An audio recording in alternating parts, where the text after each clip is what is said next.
Denis Diderot's Encyclopédie, formerly titled Encyclopédie, ou Dictionnaire raisonné des sciences, des arts et des métiers, 1751–1772, stands as one of the crowning intellectual achievements of the Enlightenment. Co-edited with Jean-Laurent d'Alembert and enriched by contributions from prominent thinkers such as Voltaire, Rousseau, and Montesquieu, the work was designed not merely as a repository of facts, but as an instrument for reshaping the intellectual and moral foundations of European society. Its ambition was bold: to collect and organize the sum of human knowledge in a systematic and accessible way, challenging entrenched authority while promoting education, reason, and the promise of human progress. Philosophical roots. At its core, the Encyclopédie embodies the Enlightenment's defining convictions: reason as the supreme guide, skepticism toward authority, and an unwavering belief in the potential for human advancement. Diderot's declaration in the preliminary discourse, that the aim of an encyclopedia is to collect all the knowledge scattered over the face of the earth, captures the audacity of the project. The work's treatment of monarchy, religion, and governance reveals its philosophical alignment with the Enlightenment's call for secular governance and individual liberty. The intellectual architecture of the Encyclopédie rests on both empiricism and rationalism.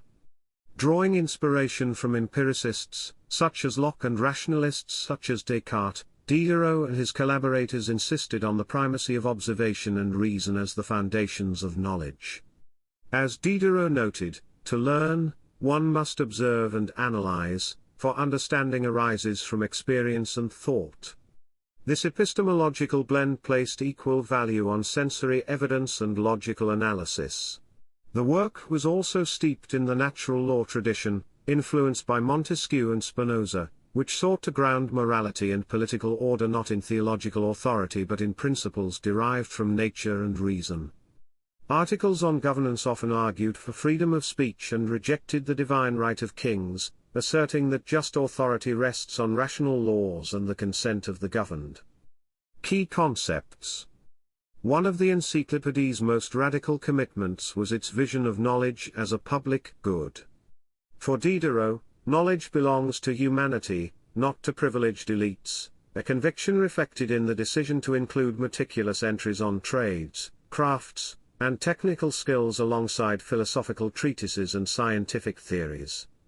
This democratization of learning, revolutionary in its time, resonates today in contemporary debates over open access to information. Closely tied to this was its direct challenge to traditional authority.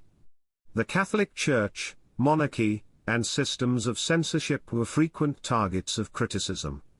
Articles denouncing superstition or clerical interference in education embodied the biting spirit of Enlightenment critique. The work's most incendiary sentiment, attributed to Diderot, that men will never be free until the last king is strangled with the entrails of the last priest, epitomized this rebellious strain. Such critiques laid the ideological groundwork for the French Revolution and shaped modern secular democracies. Another distinctive feature was its interdisciplinary approach.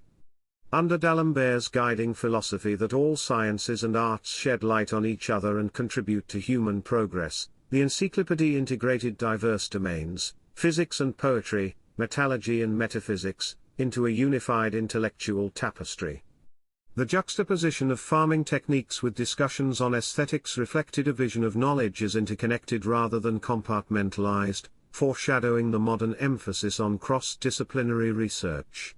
Secularism and reason formed the moral backbone of the work. Man is born to think for himself, not to be ruled by the blind faith of others, Diderot asserted, advocating for empirical investigation over dogmatic adherence. In scientific entries, natural explanations for phenomena such as lightning or eclipses displaced theological accounts, promoting a worldview grounded in verifiable evidence. The editors also recognized the shaping power of language. For Diderot, language is the tool of reason, and its refinement is essential for the progress of ideas. Extensive attention to grammar, etymology, and linguistic theory reflected a conviction that clarity of language was inseparable from clarity of thought, a principle that still underpins modern linguistics and education. Finally, the Encyclopédie radiated optimism about human progress and perfectibility.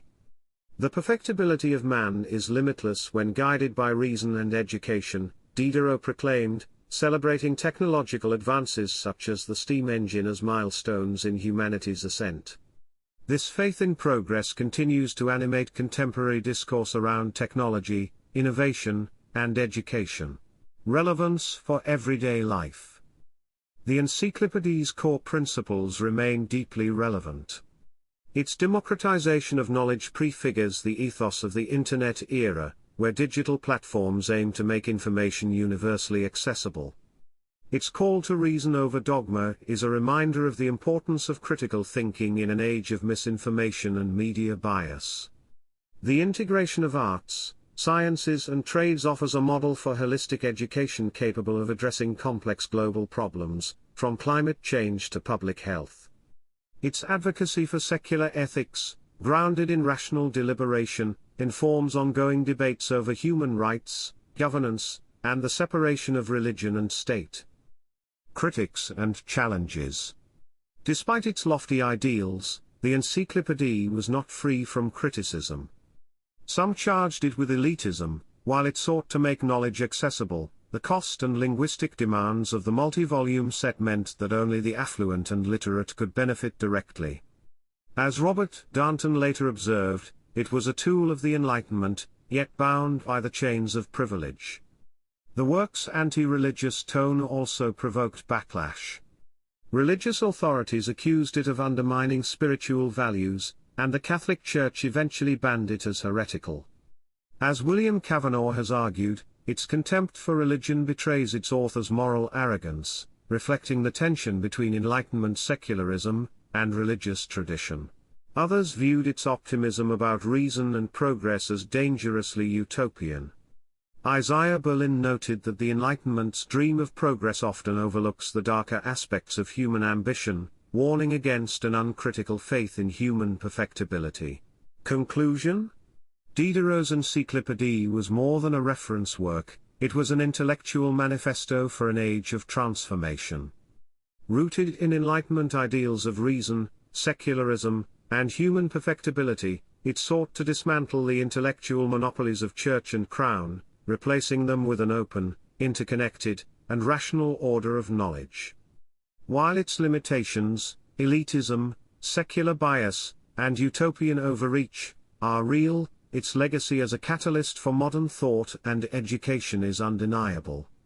In its pages, the Enlightenment's promise and tensions are on full display, offering both inspiration and caution for those who still believe in the transformative power of ideas. Thanks for watching, and don't forget to like and subscribe to stay updated on our upcoming content.